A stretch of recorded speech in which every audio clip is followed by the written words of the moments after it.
Love happened really quickly for Josh and I. I think from the first day that we met, we realized that we had found somebody really special. I think that I knew from the very beginning that I was going to be with Josh for the rest of my life. I took a lot of risks to see where this relationship would go, and I would have never taken those risks had I not seen a future with us.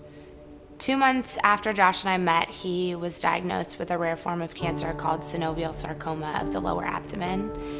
And that was a shock to both of us. And I think as soon as he told me those words, there really wasn't a question as to what I was gonna do about us. From that moment forward, I just looked at it as, I'm gonna be your teammate through this as long as you'll have me.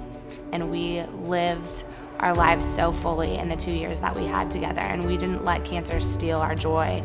We just kind of stared cancer in the face and kept moving forward with our lives as if it was just an obstacle, just a bump in the road, like Josh used to say, that one day was gonna be behind us. And that's the only way that you can live when you're facing adversity. You can't think into the future. You don't know what's gonna happen. Miracles happen every day. Why not Josh? Why not you? The same month that Josh and I got engaged, we found out that his cancer had metastasized to his lungs, but we still had options at that point. There were a couple different drugs that they were gonna try to slow down the tumor growth.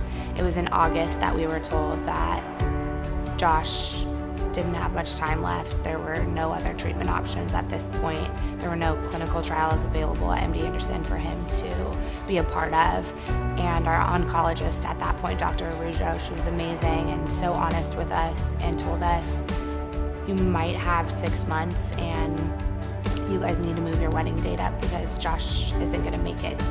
We planned an entire wedding in 2 months, and it ended up being the wedding of our dreams. We could not have asked for a more perfect day. Saying our vows was one of the most powerful things I have ever experienced in my entire life. I think just everybody who was sitting there on our wedding day just felt how profound those vows actually really are. Till death do us part, with death basically knocking at the door. That's what a wedding should be. That's what a marriage should be. That's what I hope that everybody can experience in this short life. Josh's mindset was so strong up until his very last days. And that's the hardest part, is he wanted so bad to keep fighting, but his body was failing him and there was just nothing else that he could do. He kept having this positive mindset. His motto and mantra his whole life is keep going and never die easy.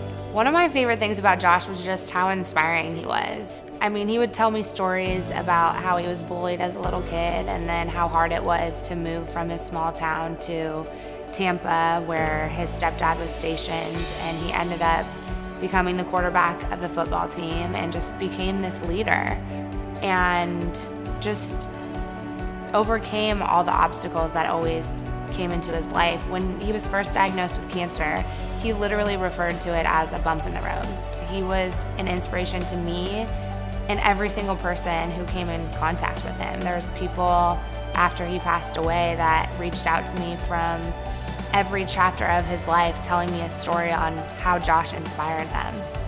We need more people like that in this world, and that's what JPF is. Josh loved to document his life. He never left the house without a journal. There was always a journal on every table in our apartment, and one in his car, one in his backpack.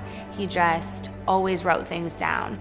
Opening those journals was the best decision that I ever made. It was a way for me to have new memories of Josh even after he died, and to see what his mentality was, aside from what we would talk about on a daily basis, but to see how he stayed so positive and how he got through his battle with cancer and never let adversity steal his joy in life, and what gave him the strength to keep going.